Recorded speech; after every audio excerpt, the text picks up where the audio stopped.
Basilica of the Holy House, a Marian shrine located in Loreto, Italy, known for enshrining the Holy House, in which the Blessed Virgin Mary is believed to have lived. We are told that this house inside of the building, flown over to Loreto from Nazareth by angels, flying palaces to new locations, is exactly what we're reading right here. So I have to ask, what happened here where we all live today? It's not sounding so basic after all. Are we sure that we know the whole story? Are you ready to open your mind even further? Who occupied all of these structures all over the world? Massive structures that look so out of place today. We take our knowledge a step further, understanding that angels were possibly getting involved, embedded into our historical narratives, within construction stories, a situation, a narrative that we have now seen multiple times within our research. Angels getting involved all over the world. We also get the replacing the original nod, as well as the consumed in fire nod within the same sentence. So we know that this place is right up our alley. When we go inside, we get to see the Holy House, the same exact house that was supposedly being flown by angels, showing that there was a group of people here before all of us, a civilization that fully understood construction and were capable of so much more than just riding around on a donkey and living in wooden sheds, going to the bathroom in their front lawns.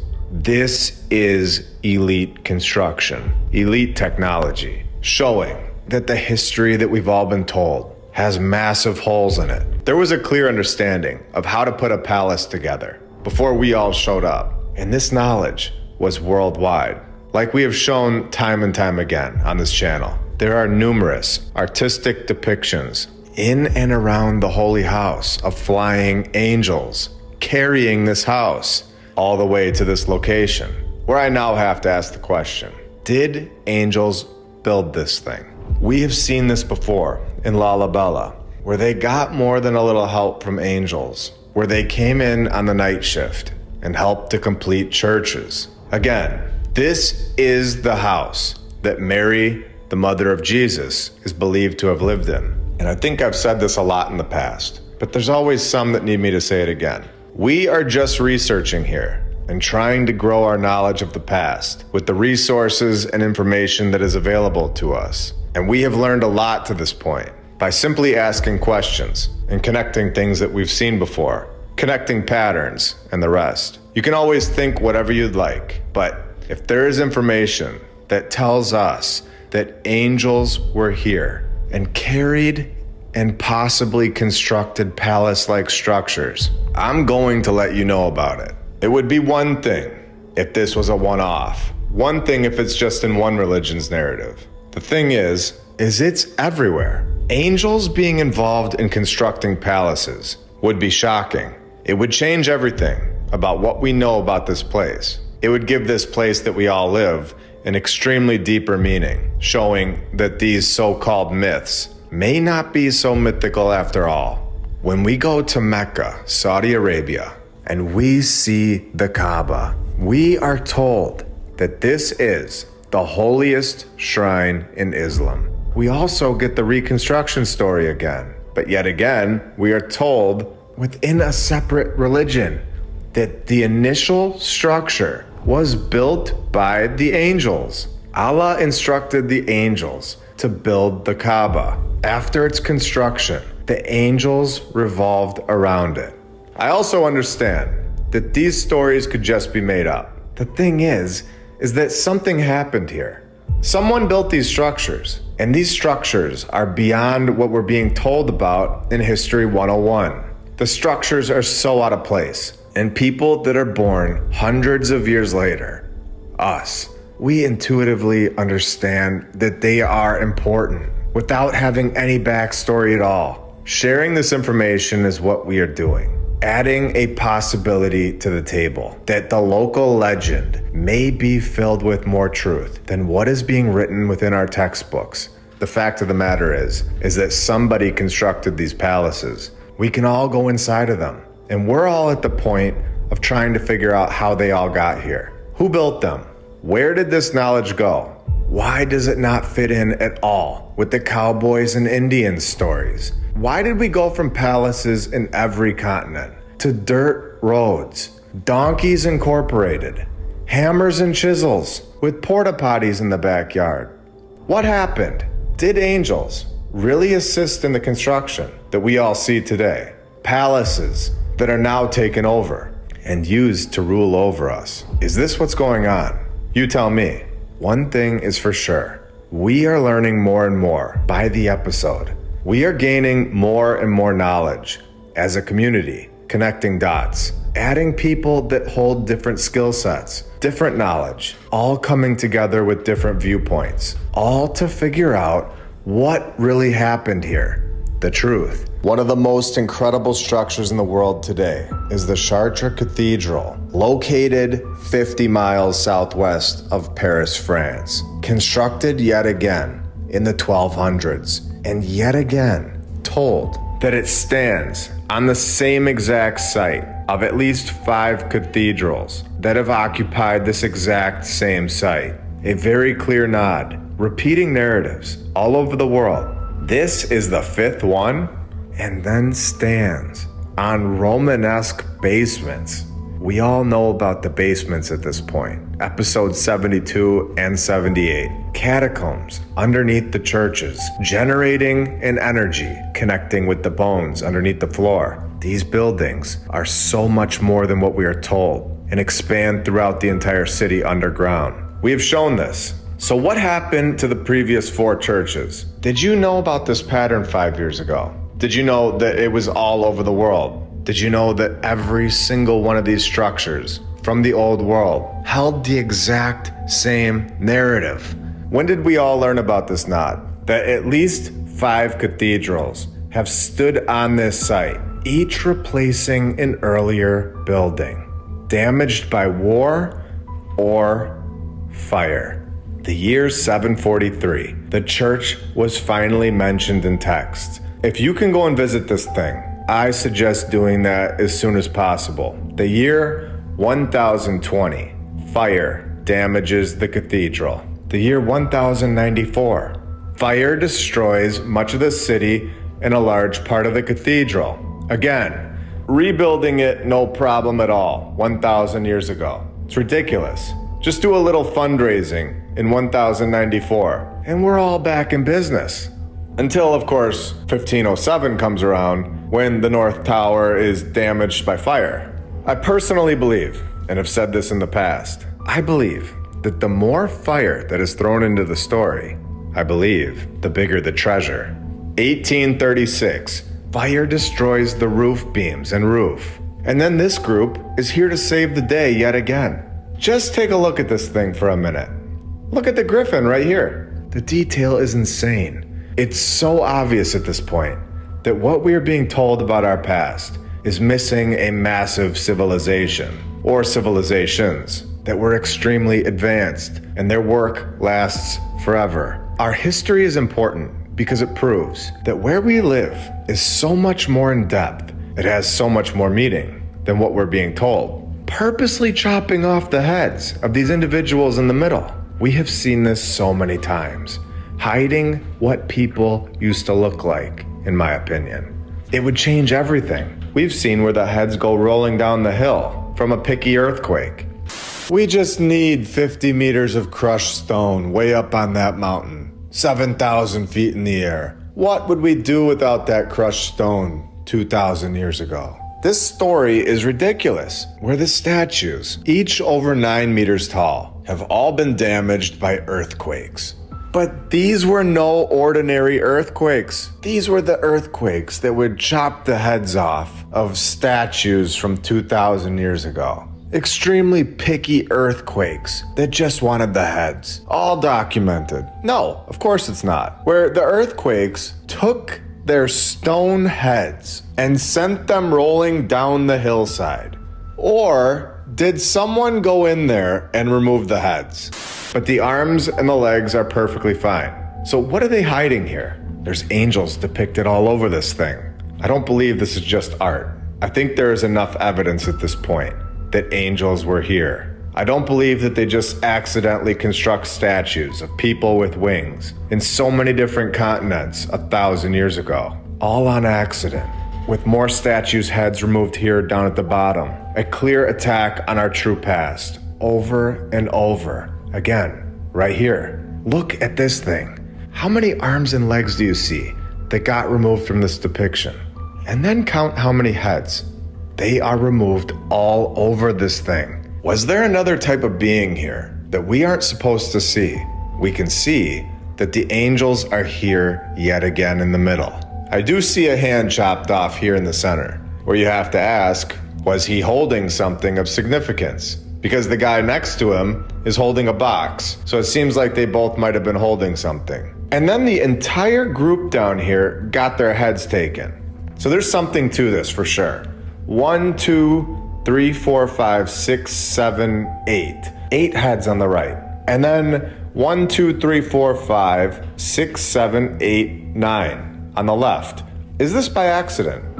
I don't believe so. In the middle here, above the building structure, his head is also gone. This is so odd in my opinion. This is something that we definitely need to keep in mind for the future. Or if you're going to one of these buildings, something to look for. The first row of people here, all the way around the center, they are all angels.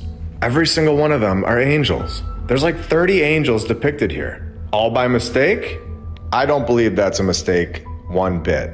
This is incredible. If you see anything of significance that I'm missing, please let me know in the comments. Incredibly detailed construction that lasts forever, all from the old world, and is now in our world, a place that we can all go and see. This was being constructed 1,000 years ago with multiple reconstruction projects. Getting it fixed up, no problem at all. Just a little bowling alley fundraiser gets you back on track. And then we're all told that we are evolving and advancing. Could you imagine? All right, everybody, we've done a lot of evolving and advancing lately. In fact, it's been 1,000 years. So we're gonna put one of these together in Memphis, Tennessee. Memphis, a palace is on the way. Could you imagine? No, I couldn't imagine, which is showing that we're not evolving and we're not advancing. But this happened all the time before we all got here. There is no progressing going on. Clearly, we are going backwards. And I believe that this is all by design. We are given technology back.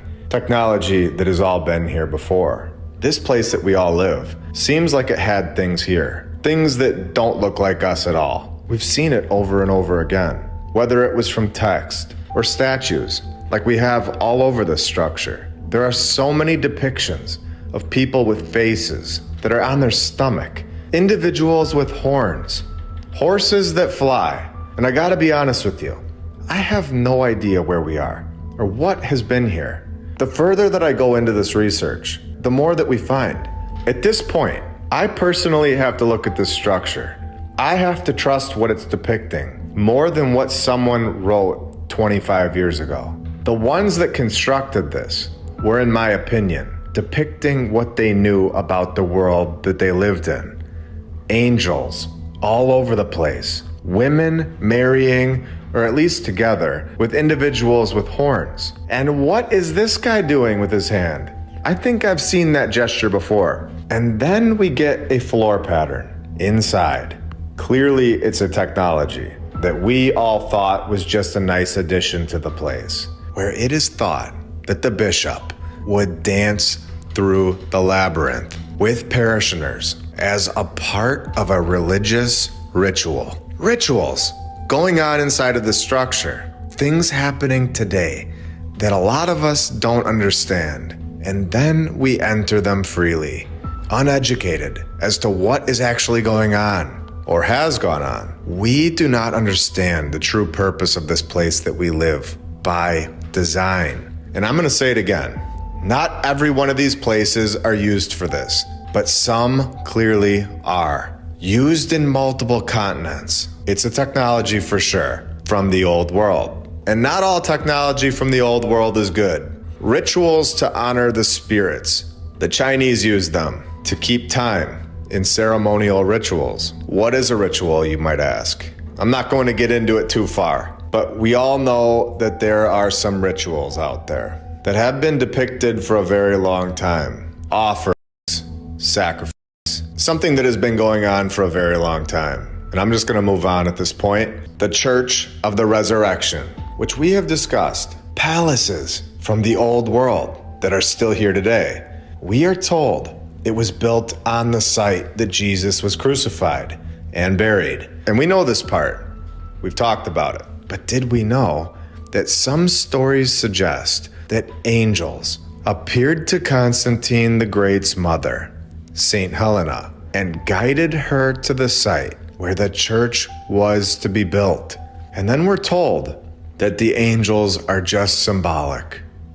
Right. Yet another account of angels getting involved. And I want to know your opinion, because I want to know at this point, is it more believable that a guy with no power tools built this? Or is it possible that there may have been assistance, like we are being told and shown through depictions right on the buildings? The Santiago de Compostela Arch Cathedral Basilica, located in Spain. It is said to have been built with the help of angels, according to local legend, not History 101 written by Steve the Know-It-All in the front row.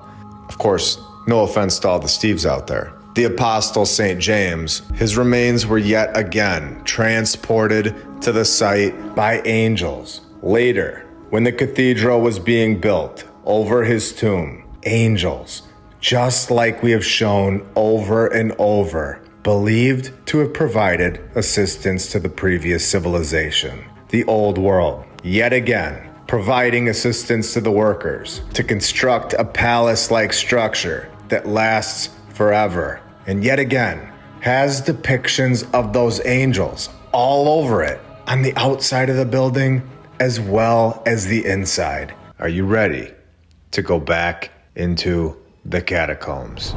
Just like we have seen every single time, the location of this chapel is in the historic center of Naples, Italy. The alchemist's chamber, or chamber of secrets, descending underground beneath the chapel yet again. We find 2 human skulls, and this is just the beginning. It's clearly symbolic for what is possibly behind that drywall, looking very different from the original plan, where half of the descendants would be placed above and then half beneath the main level of the chapel, for reasons that are unknown. Now, I want everybody to understand that this is most likely a bunch of nonsense. And I say this because we have seen this so many times all over the world, where millions of bones are placed underneath these places of worship. They know exactly why they're there. Telling us reasons are unknown. This is telling us a lie. And we know this now. The prince is also most likely a fictional character, a fictional backstory as to why there are bones underneath this chapel, right in the middle of Naples, Italy. This place is also home to marble statues that are clearly not carved by hammers and chisels. We are told that these were carved in 1753, portraying Christ deposed after crucifixion, covered by a transparent veil, just chiseling marble perfectly in 1753, and then going home to his wooden shed, freezing in winters, no indoor plumbing, just relieving himself in a pot. They didn't even have toilet paper yet, using whatever was available, using old rags, moss, leaves, or the good old trusty hand, as we're told. But we're told that this hand-wiping civilization was just next door chiseling marble veils. So clearly somebody is lying. And here we go. The entire chapel is filled with symbolism. The chamber is said to contain secret passages, hidden rooms, and I guarantee that there are networks of tunnels, massive catacombs, all connecting to this central point, this location, this chapel. Some of these symbols inside the structure include the glory of heaven, a triangle that hides meanings that must be read in an alchemical Masonic way. The triangle signifies alchemically or sulfur, and of course, fire, where they have more angel and dragon depictions inside. It's just art, of course. If any one of these people that are just standing in line to get in just looked up for 2 seconds, they would see what is carved into the doorframe.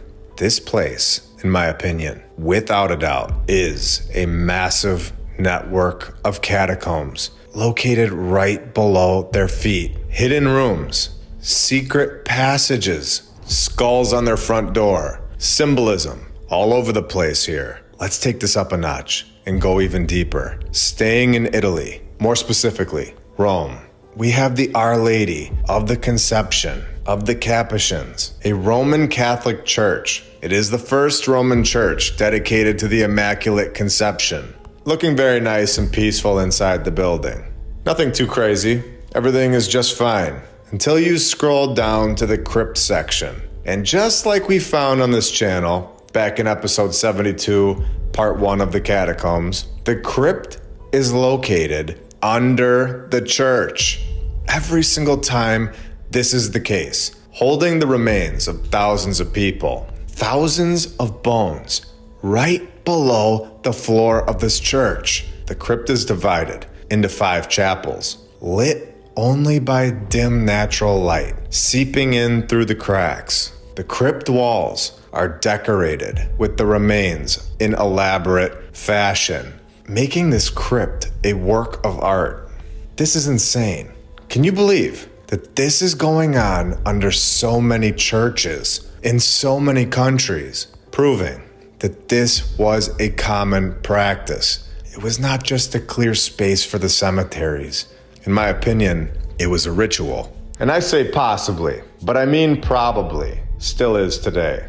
Structures and buildings, knowledge of the past. Where did all these people go?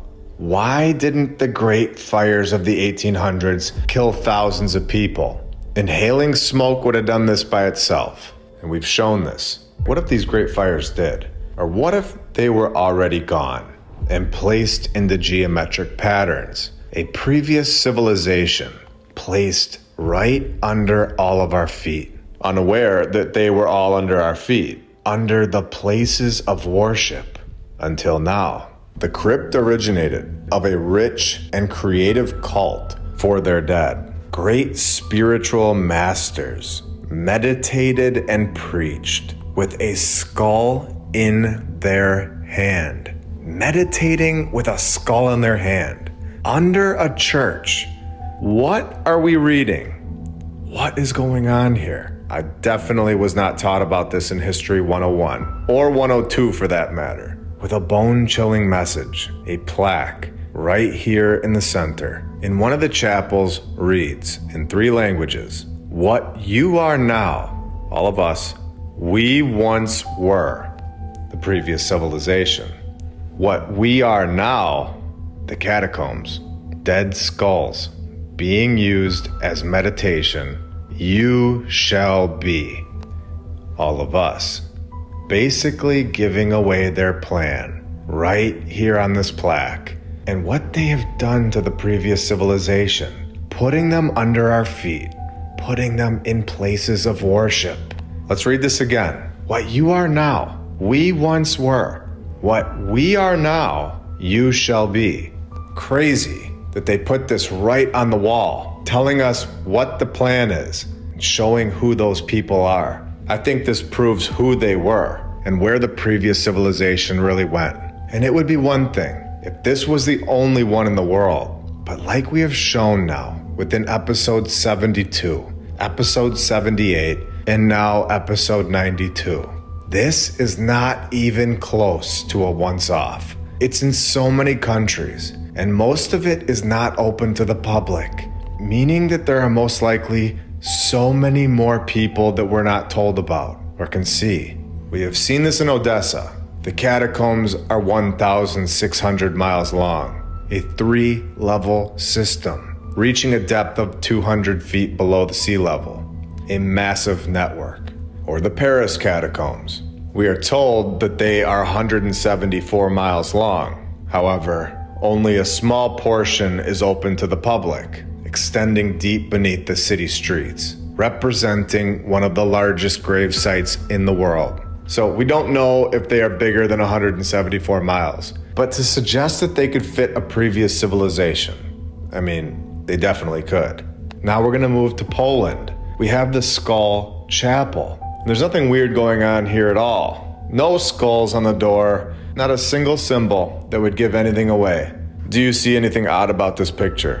Am I missing anything? I do see more angels, but that's just art, of course. And the building does look like it's going below the street level, which is kinda odd. And what is this in the basement? How did this get here? You know, if they found this underneath somebody's house today, I think we would all be a little skeptical, and I think it would get its own Netflix series. But as long as it's underneath a church, everything seems to check out and be just fine with everybody. Can we all wake up? At what point do we all say, that does seem a little odd. Maybe there is something weird about that. Maybe thousands of bones underneath the floors of all of these places of worship is a little odd. It is a little weird that my history teacher didn't tell me about this. It is a little odd that they are all put into geometric patterns. And I guess it is a little weird that they're holding skulls in their hand while practicing rituals all over the world in the basement. Anybody? A little odd? Yeah? Okay.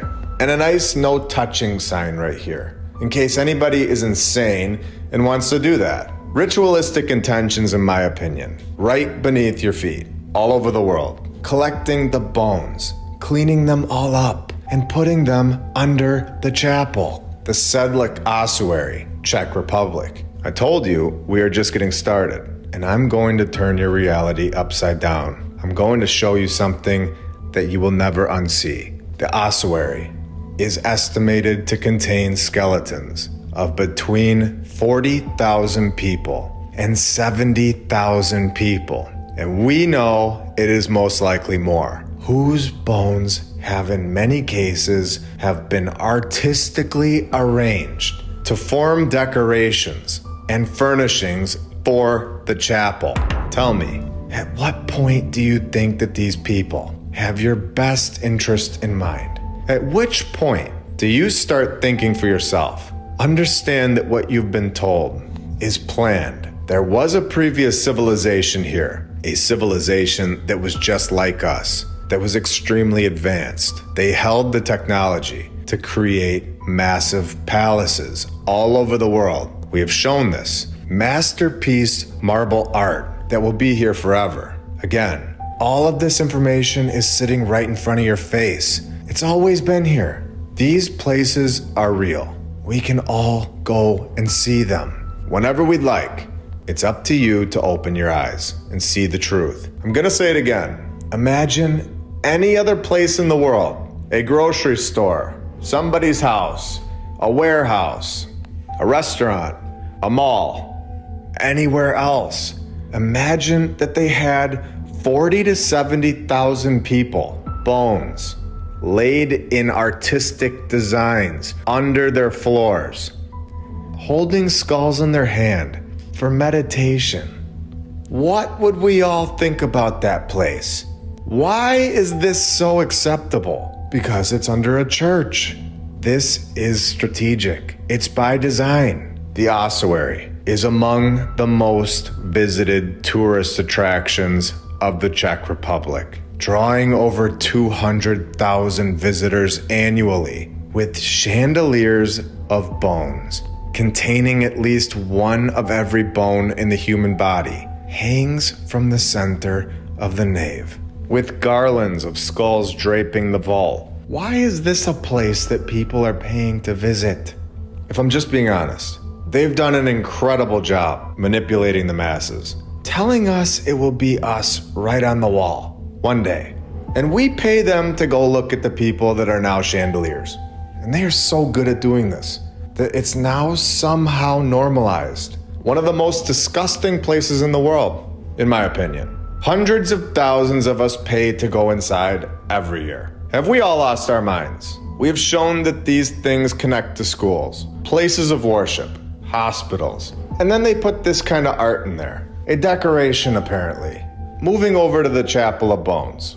We are told it is one of the best known monuments in Évora, Portugal. Just a great attraction, a chapel, located right next to the entrance of the Church of St. Francis. How did the Chapel of Bones get its name? Well, it gets its name because the interior walls are covered and decorated with human skulls and bones, of course, and a great place to spend your Saturday. Come on down. And then they need to make sure they put these glass barriers up so that nobody goes and touches the bones, because people just can't seem to help it. What is going on? Who would seriously pay to go in one of these, let alone go and touch the bones? Oh my gosh, if you could see me now, you would see that I'm looking at these people shaking my head. It's under the church though, so it's acceptable. No. Did you know that this was below our feet? Did you know how extensive this was? Did you know that it was worldwide? Did you know that this one holds an estimated 5,000 corpses to decorate the walls of the chapel? The bones just came from ordinary people, of course, arranged into a variety of patterns. Such a normal thing to do under a chapel. Not weird at all. Very normal thing for chapels to do. But if a convenience store starts taking ordinary people and arranging them into a variety of patterns, I don't think anybody's gonna pay and take pictures. We're not gonna get 200,000 people a year in a Walgreens basement. But the place of worship, not an issue, of course. No problem. At what point do we wake up? I'm gonna go deeper. I was going to show you these photos that are down there, but then I read this sentence of what is underneath this chapel. So you can go look at the pictures for yourself. I'm not sharing it here. This basement, a place of worship, holds 2 corpses, one of which is this. And then people pay to go in there. And this is acceptable somehow. Written on the roof of this chapel is the phrase, "Better is the day of death than the day of birth." And we can now see who we are dealing with. A group that doesn't seem to enjoy our company. A group that seems to be fully in control of the masses. So much so that they think these places are payment worthy. The photos that are under this church, in my opinion, are disgusting. Understanding what is under our feet is incredibly important, and see what has been going on all of our lives. Places that are used as ritualistic practices. Things that we are told right on their websites, holding skulls for meditation. Bones of the past placed into artistic designs, decorations to make chandeliers, plaques that read that what we are now, they once were. What they are now, we shall be. If you were on the fence about this research before, unsure if there was a previous civilization that was wiped out, unsure if we are being given back technology from the past, thinking that the narrative that we're all told worldwide, thinking that it was giving you the full story. Are you still on the fence? I think now is the time we all get off it. When we go to Austria, Hallstatt to be specific, an Austrian house of bones, filled with hundreds of intricately painted skulls. We are told that in the 1700s, the church began digging up corpses. In my opinion, this was the previous civilization from the mud, all to make way for the newly dead. An excuse that we have seen before, taking up too much room. So let's paint these ones and put them into geometric patterns for fun, and then do rituals, and also make people pay to see them. Sounds good? No. Tightly stacked over 1,200 skulls. Once the skeletons were removed from the mud, they bleached them in the sun. And then 1720 comes around, and they start painting them. A nice tradition, apparently, decorated with an assortment of symbols. Though this practice has been dying out since the 1960s, they took a woman from 1983 and they entered her into the ossuary in 1995, showing that this is still going on today. Tartaria, a location that we are shown on maps that predate our current civilization.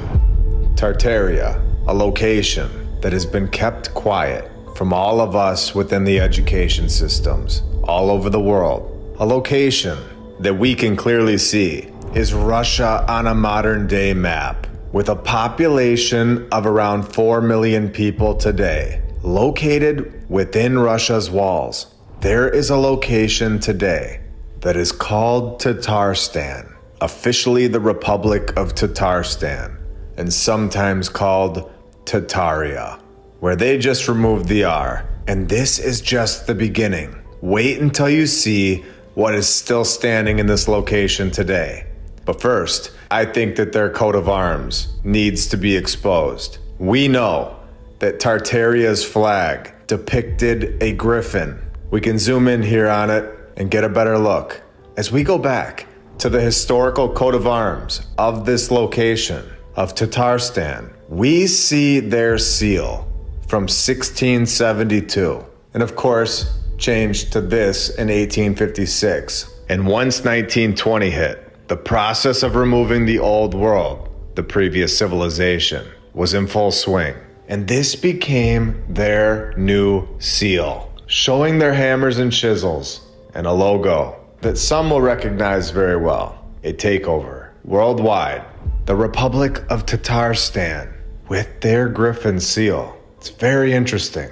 It is a part of the Volga Federal District, which we have discussed in previous episodes. Now I'm going to drop the guy down in their city. We clearly have homes that are found from the old world and are being repurposed. We have the old brick being exposed, as we obviously don't properly maintain these structures. Flipping this camera view around, we can see that the windows are down here by the ground. I believe that these houses are much deeper under the mud. These houses are over the top, all the way down the street. These people, us, we were placed into the old world's work and are just occupying it there. Could you even imagine how incredible this area once looked? And remember, this is just one road.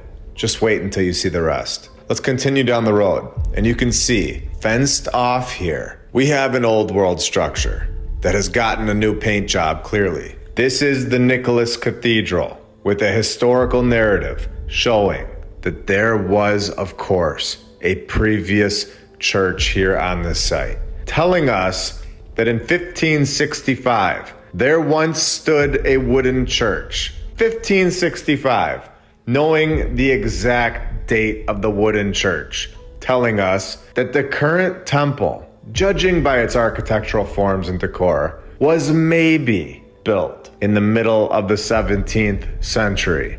Please tell me how they know the exact date of a church that isn't there, a wooden church. And they don't know the date of the current church.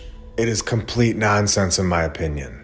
A very bad lie, showing that the truth is not being told to us about this location. And this is when we go deeper. If I just knock my house down and I build a new one, and then 500 years from now, like we're being told, they know the exact date that my first house was built, but not the second one. So I need some feedback here. Are we all on the same page that this is insane? Let me know in the comments. So we're just getting started here. I want to show you this location. You can see how old everything is. And hiding behind this tree, we have the St. Peter and Paul Cathedral, located in Kazan, the capital of the Russian Republic of Tatarstan. They give us this long story about how the emperor arrived after mastering the sea, celebrating his 50th birthday with the guys, having a 3-day feast, having such a great time. Might as well build a cathedral while we're at it to honor this event.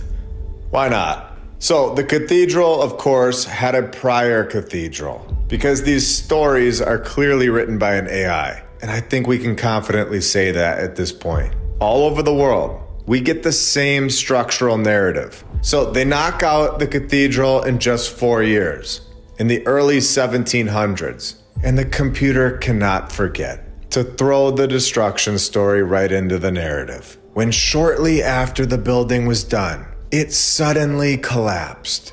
So, of course, being the guy that he is, the Tsar sent his own craftsmen and architects to complete the cathedral. We have no idea where any of the materials came from. We have no clue who these men were. We have no idea who the architects were, and they will forever be a mystery.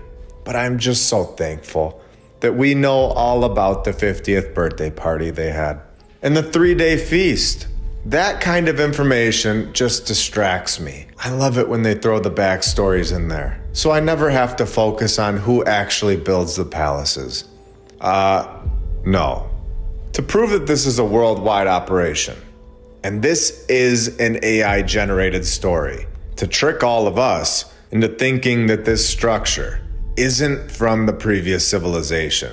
We get the nod. Yet Peter and Paul Cathedral has seen its share of tragic events, including numerous fires. If you don't understand how ChatGPT operates, I will show you right now. All I need to do is put the basic things that I want in there. Remember, if I can do this, then just imagine what can be done. All we have to do is tell the AI basic things that we all need in the story. I wrote that we need a hypothetical narrative about a cathedral.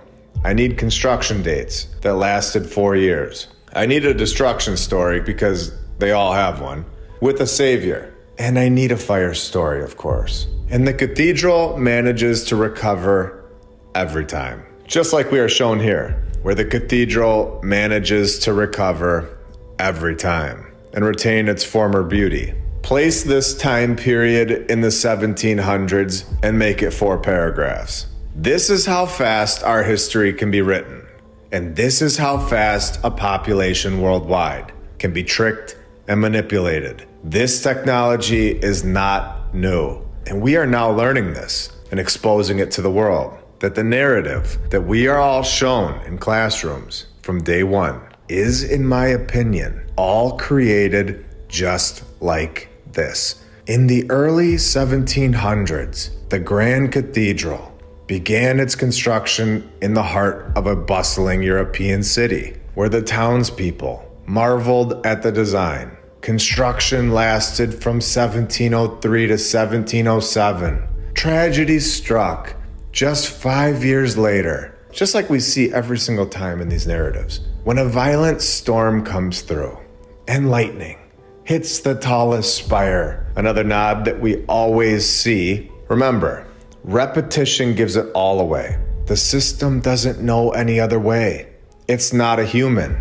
It even gives us a fake character that could now be used for so many other structures in the area. Fixed the place in 1715, and just 16 years later, a fire broke out. It's literally the exact same narrative that we read all over the world, with structures that look so out of place. Now I'm gonna refer to this episode in the future to show everybody just how this works. I wanna show you the inside of this St. Peter and Paul Cathedral that we were just talking about. What do you think? Hammers and chisels? Or advanced technology that we aren't being told about? Kazan, the city in Tatarstan. This may be the location that we have all been searching for. It is, at the very minimum, in my opinion, one of the main locations that Tartaria was active. I have said this many times. I believe that this previous civilization, the advanced group of humans, I believe that they were here only a few hundred years ago, and a mass event wiped them all out, with their buildings sitting right here in front of all of our faces and getting a brand new coat of paint on them with brand new narratives and looking so out of place. The Kazan Kremlin includes many old buildings. It is a fortified citadel containing museums and sacred sites. You can see that we are looking at a very important location for this research. We can make an educated guess at this point that this is not everything, and some structures have been removed. This city is filled with griffins. It's basically Griffin Central, or in other words, the center of Tartaria. Kazan, a very interesting place for sure, with Khan's Mosque located within the walls. Some scholars believe that the tower may date back further than the 18th century. This is an admission that they don't know who created this tower, a tower that we know here was created by the previous civilization. This is clear exposure here, if you know what you're looking for. With the legend saying that the tower, that lasts forever, was built by Ivan the Terrible in just 1 week. 1 week! And this thing's here forever. And the tower's construction date is enshrouded in mystery. Are you having fun yet? Can you see that we are correct? Can you see that the truth about where we live is coming? Once you know the truth, that the history that we are all told is not factual information, you can never unsee it. This is incredible. They have no idea who built this. I think they do know who built that. Grand Tartaria. Have we located their central base? A location that scholars won't touch. They won't even pretend to know who created that structure. It's amazing. Now that we've struck gold, let's keep going. Oh, and the tower used to be topped with a griffin. Double-headed eagle, and was replaced by our civilization. Take a look at this place. This is the headquarters of Donkeys Incorporated /DonkeysInc.com, where they went viral in suite number 3. I want to show you all around a little with a great shot of Donkeys Inc. The horsepower of a steam engine with those wooden wheels and all. We can also see a founder right over here to the right. And of course, the dragon on the side of their helicopter. It's just there for show, of course. All of this built by a population of nobody. 1897, we only had 130,000 people here. Could you even imagine 1800 or 1700? The streets would be empty. Yet we're told within our mainstream narrative that nobody constructed palace after palace, and we all just accepted it for years. Where that all ends now. Remember that in 1750, nobody was even here in this location. You can just drop the guy down anywhere in this city. Doesn't matter. You can just throw the guy down in this back alley. You can just swing the camera angle around here, and what do you know? Another old world palace pops up. This is the Epiphany Tower. Just take a look at the brickwork on this one. I wish my town would give me one of these. And remember that all of these buildings are just the top. They're just what we can see. They all, most likely, are all interconnected through underground tunnel networks and structures. We've seen this all over the world. And if they're doing it in Chicago, then you know that they're definitely doing it here. It's incredible. It's palace after palace here. You can even see another one behind it. And this building still has its old world bells. In fact, the bells are in nearly every one of these buildings. And what do you guys think of this thing? The Kazan Family Center /Viewpoint. Where? That's gotta be renamed. It has all kinds of different statues surrounding it, where we all know that this is just art. There weren't actually dragons and griffins. Wait, right? And then, of course, there's more art of the mainstream mythical creatures all over this thing. I do believe that this is depicting our past, what used to be here. So this is just one city, located within the Republic of Tatarstan, obviously. There's going to be a lot more that we expose in the upcoming episodes. I feel like this location deserves a lot more attention, including the city of Bulgar, with a population of only 8,000 people in 2010. They, of course, get a palace. And I'm not making fun of anybody. I never will. I'm just showing how people in this town live today. We build huts in 2024, yet in the same exact town. This is here. The amount of evolving and advancing going on is negative 1,000. We are going backwards. So we have the town right here. And now I'm personally convinced after this that we have found modern day Tartaria. And we are going to expose everything in this region. I'm going to go down this road here. And we can continue back on this location, this region, in upcoming episodes. Let me know in the comments if you'd like me to do that.